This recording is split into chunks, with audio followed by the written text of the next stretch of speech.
uJesu Kristu inkosi baba Mtsibande noma Mtsibande. Nkosi yami, ngiyaxolisa ngihlezi ngidelitha kusuke kunamaphutha enzekile. Ngibingelele kwikhaya leZwi nakubazalwane basentabeni yendlu kaJehova kuyabonelelwa. Ngiphakamisa amandla kaNkulunkulu nje ukuthi uNkulunkulu ngiyambona esebenza kakhulu empilweni yami. Nge-weekend kade ngiye komunye usisi engangisebenza naye ebesingabhekani nhlobo naye, engaze ngayiyeka emsebenzini ngenxa yokuthi nje asizwani nhlobo. So kushuthi uNkulunkulu wangikhombisa yena-ke ukuthi kumele ngiyoxolisa kuye. Ngabamba i-fasting bekuLwesihlanu lolo esisuka kulo. Ngabamba i-fasting sinomunye umntwana engibambisene naye ekukholweni, naye uyakholwa. Shuthi wangiphelezela-ke Saturday ekuseni. Lo muntu ebengiya kuye lo ngamgcina ngo-2018. Kodwa sithe masifika egeyithini kubo, yikude kuqhelaqhelile ngoba usigibela amateksi awu-2 masuka la engihlala khona. Semasifika egeyithini kubo, safika kuyakhiwa egeyithini, sifica khona kuyintombazanyana emile khona la egeyithini. Aseyaqhamuka lo sisebengize kuye bese ngiyambuza mina ukuthi, hawu, ubuzovulela thina yini? Athi yena, hhayi, ade memeza untombazane lo engimemeza, so bengithi ngizovulela yena ngoba sengiyithe lapha ey'kweni. Mina nje kukho konke lokho ngibona amandla kaNkulunkulu nje ukuthi usihlelelile lolu hambo, ulihlelile, walevela yonke into. Thina sithe sifika nje yonke into isi-smooth ngendlela emangalisayo, ngoba ukuvulelwa kwethu nje egeyithini sifice umuntu esize kuyena ezovula igate kanti umenyezwe ingane. Kuyacaca ukuthi uNkulunkulu nje ulihlelile yonke lento, usihlelele. Safika ngakhuluma naye, engijabulela kungathi nje akukaze size sixabane. Ngakhuluma naye yonke into yahamba kahle. Ngithi nje uJesu Kristu inkosi, akekho ufana naye. Amen. uJesu Kristu inkosi. Mpostoli Ntsibande, ngiyabingelela egameni likaJesu. Ngibingelele noLady Apostle uMama Ntsibande egameni likaJesu.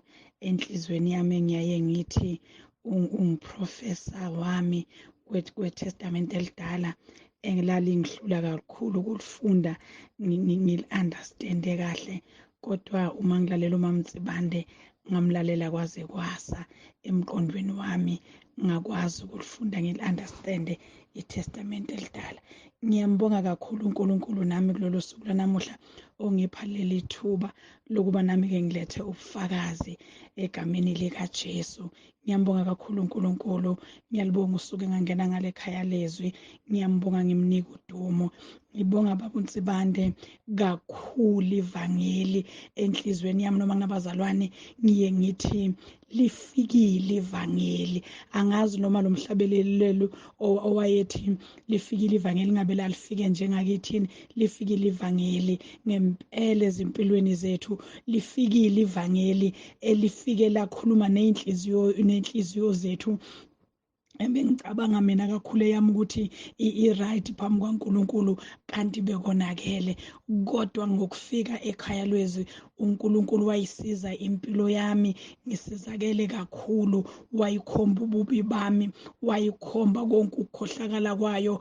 Ngaguqa ngathi, Nkosi, ngempela ububi bami buphambi kwakho abufihlekile. Kwashintsha ikhaya lami, kwashintsha impilo yami, kwashintsha ukuhamba kwami. Ngiyambonga kakhulu uNkulunkulu ngomkhuleko abaseRoma 10:9 engiwuthumelele abantu ngokwehlukana. Oyedwa wayekhulelwa ngumkhulu wakhe, uNkulunkulu wangenelela ngendlela emangalisayo. Umkhulu waze wahamba enoJesu ngenxa kwalomkhuleko wamaRoma 10. Omunye wayevela umntana wakhe wawa waphuma igazi ngamakhala, wavele wathula. Ngathumela wona umkhuleko kumaRoma 10:9 esekhulekile ngawo, sathi sikhuleka saqeda ngathi sizobona uNkulunkulu. Ake uthula ungasho lutho umuntu. Emva kwesikhashana wangifonela wathi umntwana wakhe nangu uyaphila, obese yisidumbu esiphethe engazi ukuthi uyini lena ayiphethe ngoba ayinyakaza yenzi lutho. Siyabonga kakhulu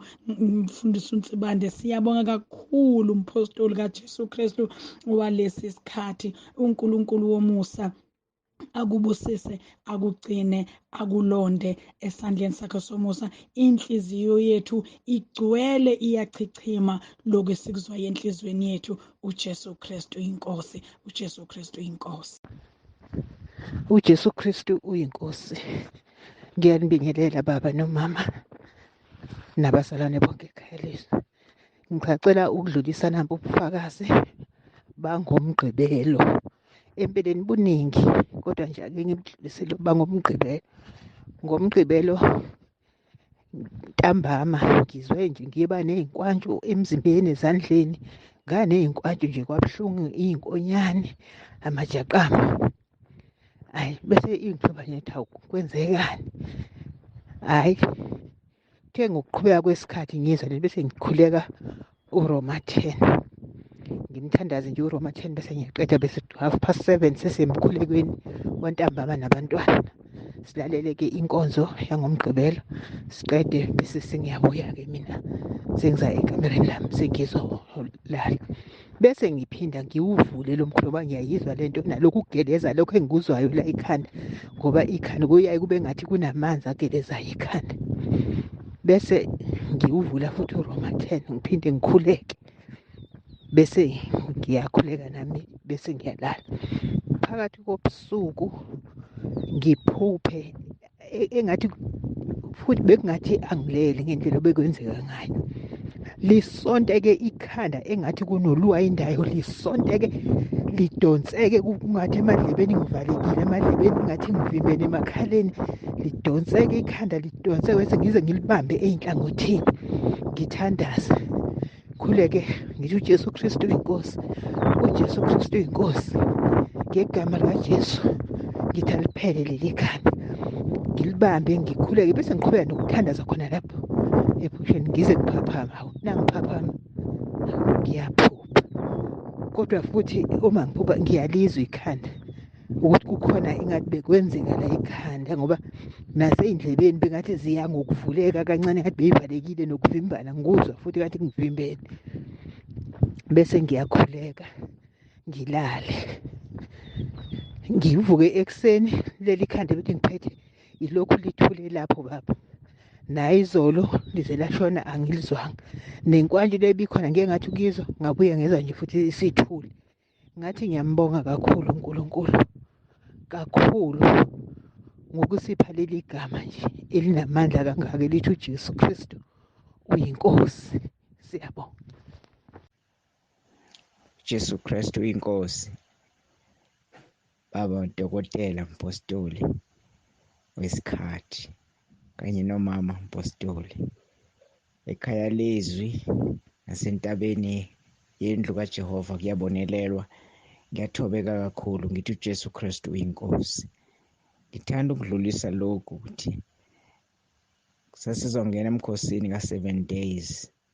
Ngomgqibelo ntambama iselfoni yami yacisha. Kodwa-ke akungihlupha ngoba kwakungihlupha ngoba ngangakwazi ukuxhumana nabanye. Sangena emkhosini ngithi insuku losithathu ngilele ngabona umbhalo sengathi kuyiphepha, kuvela iphepha kubhaliwe like numbers 1 2 3 kuya ezansi, kodwa zazingeningi. Number 1 kwathiwa stroke, kwathiwa number 7 kwathiwa correct. Lokho kunye angikubonanga, lezi number ezisezantsi angizibonanga ukuthi zithini. Kodwa-ke ngavuka ngakhuleka ngoba ngangizwile ubaba esho iqiniso ukuthi number 7 usho ukuphelela. Ngajabulela lokho. Ngibonga kakhulu nokuthi ukhona umama oyengaphilile nobaba wakwakhe. Ngakhona ukuthi nakhona nobufakazi bokuthi umkhuleko wenziwe ekhaya leZwi unamandla, kuhlelelekile futhi.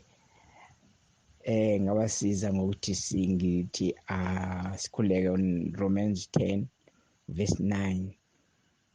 Ngela kusasa sengiya kubona, sengiyobheka bathi sebephilile, abanalutho, babenomkhuhlane onamandla.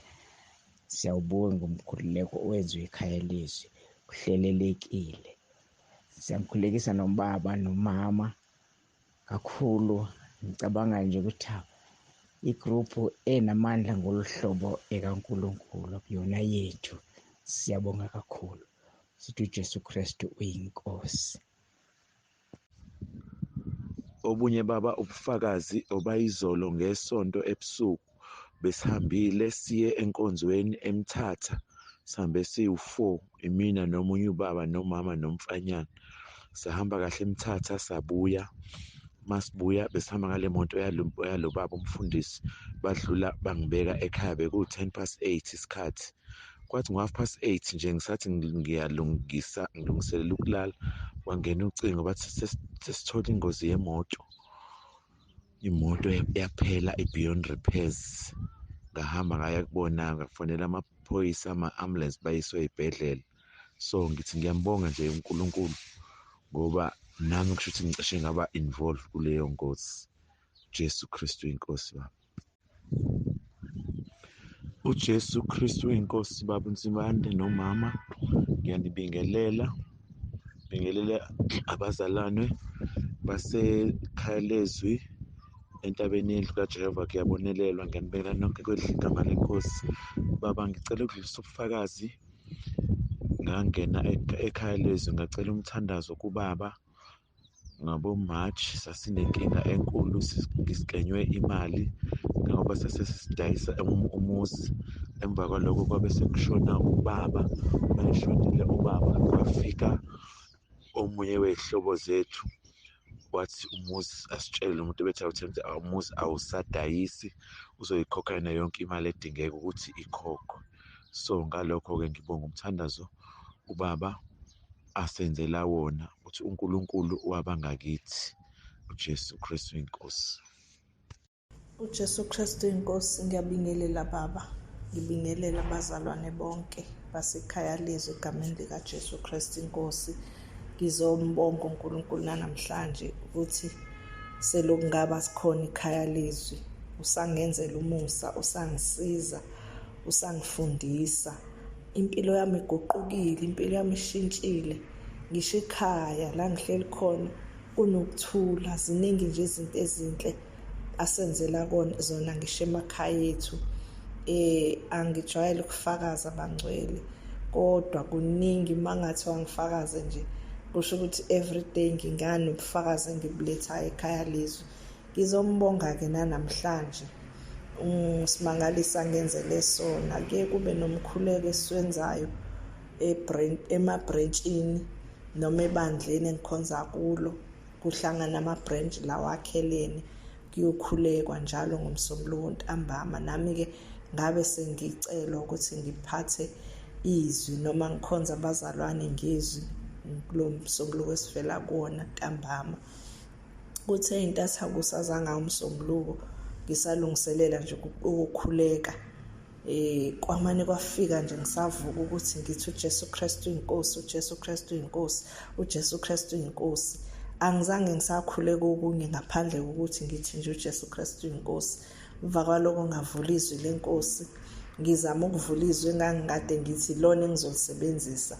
Kwamane nje kwafikelela ku-chapter 2 waHezekeli, ngabona ukuthi ake ngifunde wona lo esengivuleke kuwona, ngizwe ukuthi akukho yini engingakusho kubantwana benkosi. Ngiyambonga uNkulunkulu ukuthi wahamba phambili.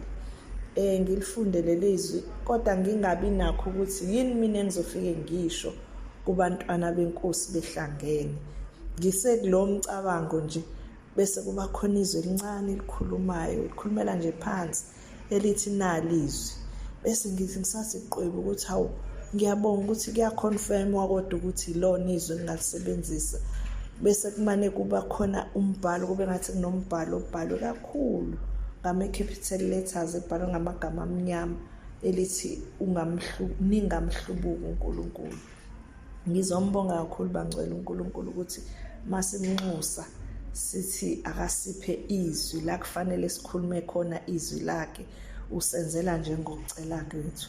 Ngizombonga kakhulu uNkulunkulu bangcwele, ngizothi nje uJesu Kristu inkosi. Amen. uJesu Kristu inkosi. Baba Apostoli, ngiyabingelela egameni likahle lenkosi yethu uJesu Kristu. Ngibingelela umama, ngibingelela entabeni endlu kaJehova kuyabonelelwa, ngibingelela ekhaya leZwi.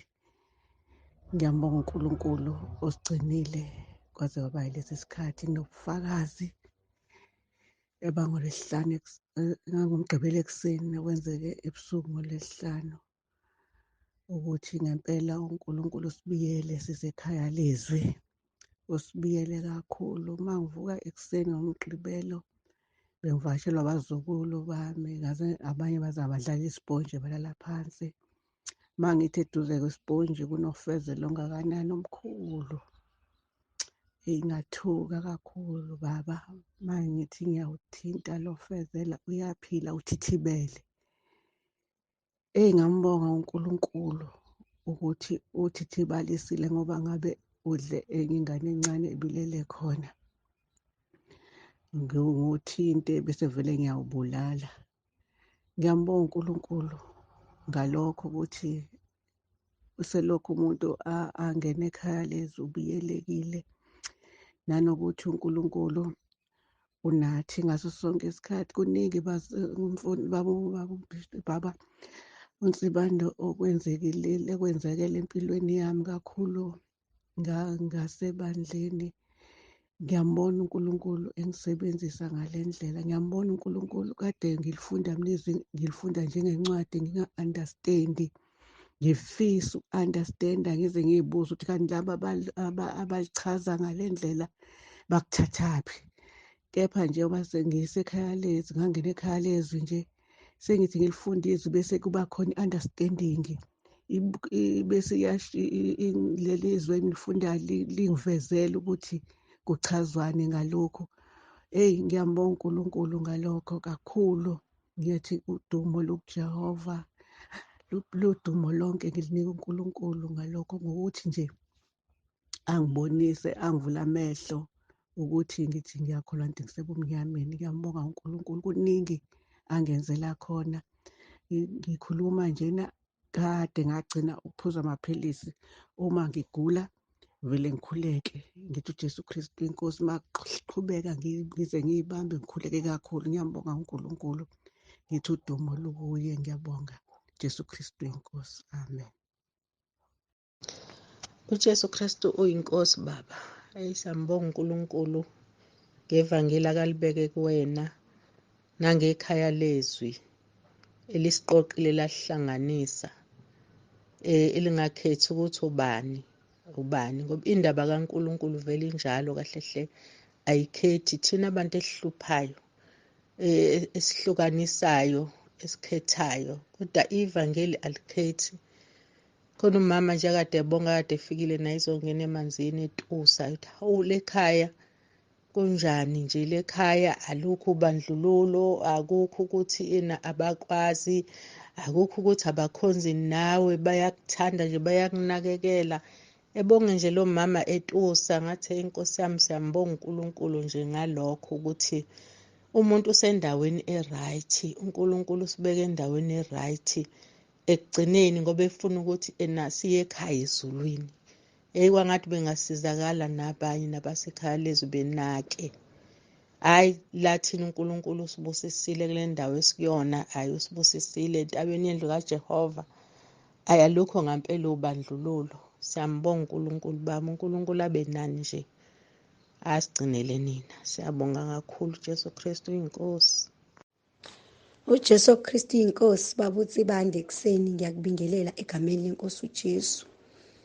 Baba uTsibande, izolo bengihambile ngiye emanzini.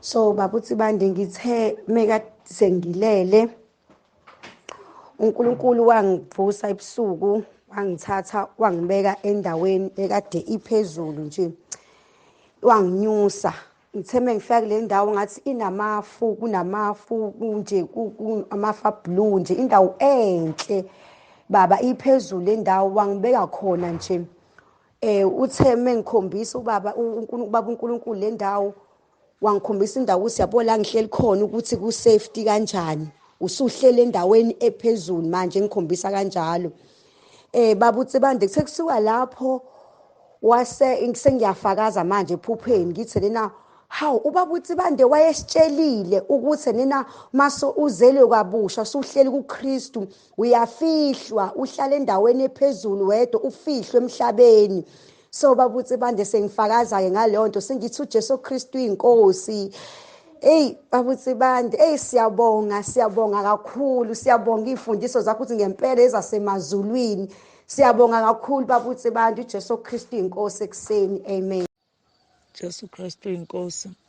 Ngiyabingelela ubaba nomama, ngiyabingelela abazalwane ekhaya leZwi, ngiyabingelela abazalwane entabeni endlu kaJehova kuyabonelela. Baba ngiyambonga uNkulunkulu kakhulu, ngithi nje ake ngidlulise izibongo zokumbonga uNkulunkulu ngemisebenzi yakhe yonke yomusa yokusambulela imfihlakalo yakhe. Siyambonga uNkulunkulu uyazibonakalisa ukuthi baba ukuthumele ukuthi uzositakula usambulela iqiniso kubonakala ngemcibisholo ecibayo ekhaya leZwi ukuthi hayi impela sithole khona okuyikho. Ngibonga uNkulunkulu kakhulu ke baba nasendlini yami ngiyambona uNkulunkulu engenzela izinto ezimangalisayo nabantwana bami ngiyabona impumelelo futhi ngiyambonga kakhulu uNkulunkulu ukuthi uNkulunkulu akenzi ngesinye isikhathi lokho okufunwa yithina kodwa wenza lokho esikudingayo. Inhliziyo yami iyamuphakamisa kakhulu uNkulunkulu ngithi uJesu Kristu uyinkosi, uJesu Kristu uyinkosi. Siyambonga uNkulunkulu kusigcinela obaba nomama imfundiso esizitholayo ziyasakha kakhulu nasezinkonzweni lezi ezingena ekhwezini. Siyabusiseka baba siyafunda izinto eziningi. Siyambonga uNkulunkulu ngithi uJesu Kristu uyinkosi. Amen. Jesu Kristu inkosi baba. Thanda ukubingelela ubaba nomama nebandla lonke entabeni indlu kaJehova yabonelela nasekhaya leZwi. Cela udlulise ubufakazi baba yenzekile 1.5 week ago. BengiseJoburg beniye eMozambique Maputo. But must jump iborder imoto le besikuye itaxi behamba ngespeed e-freeway kanti besithi sizofika kancane just eMaputo kanti naye enye imoto phela ivele ibuya straight kithi ivele ijike ifuna ukusishayisa. Udriver lo avela avika lo besigibele kuye avela avika kanjani we don't know, but ngale kwenye side left ba extend umgwaqo and kunemgodi. If bekazoya kancane ngale bekazongena emgodini imoto izorola, and if bekangazange avika lo i-accident beyizoba lapha beyizoba inkulu ngabe. So ngiyambonga kakhulu ngeprotection yasekhaya leZwi. Ngibonga kakhulu ukuthi ngihlala lapha ekhaya leZwi ngemfundiso zakababa uJesu Kristu inkosi.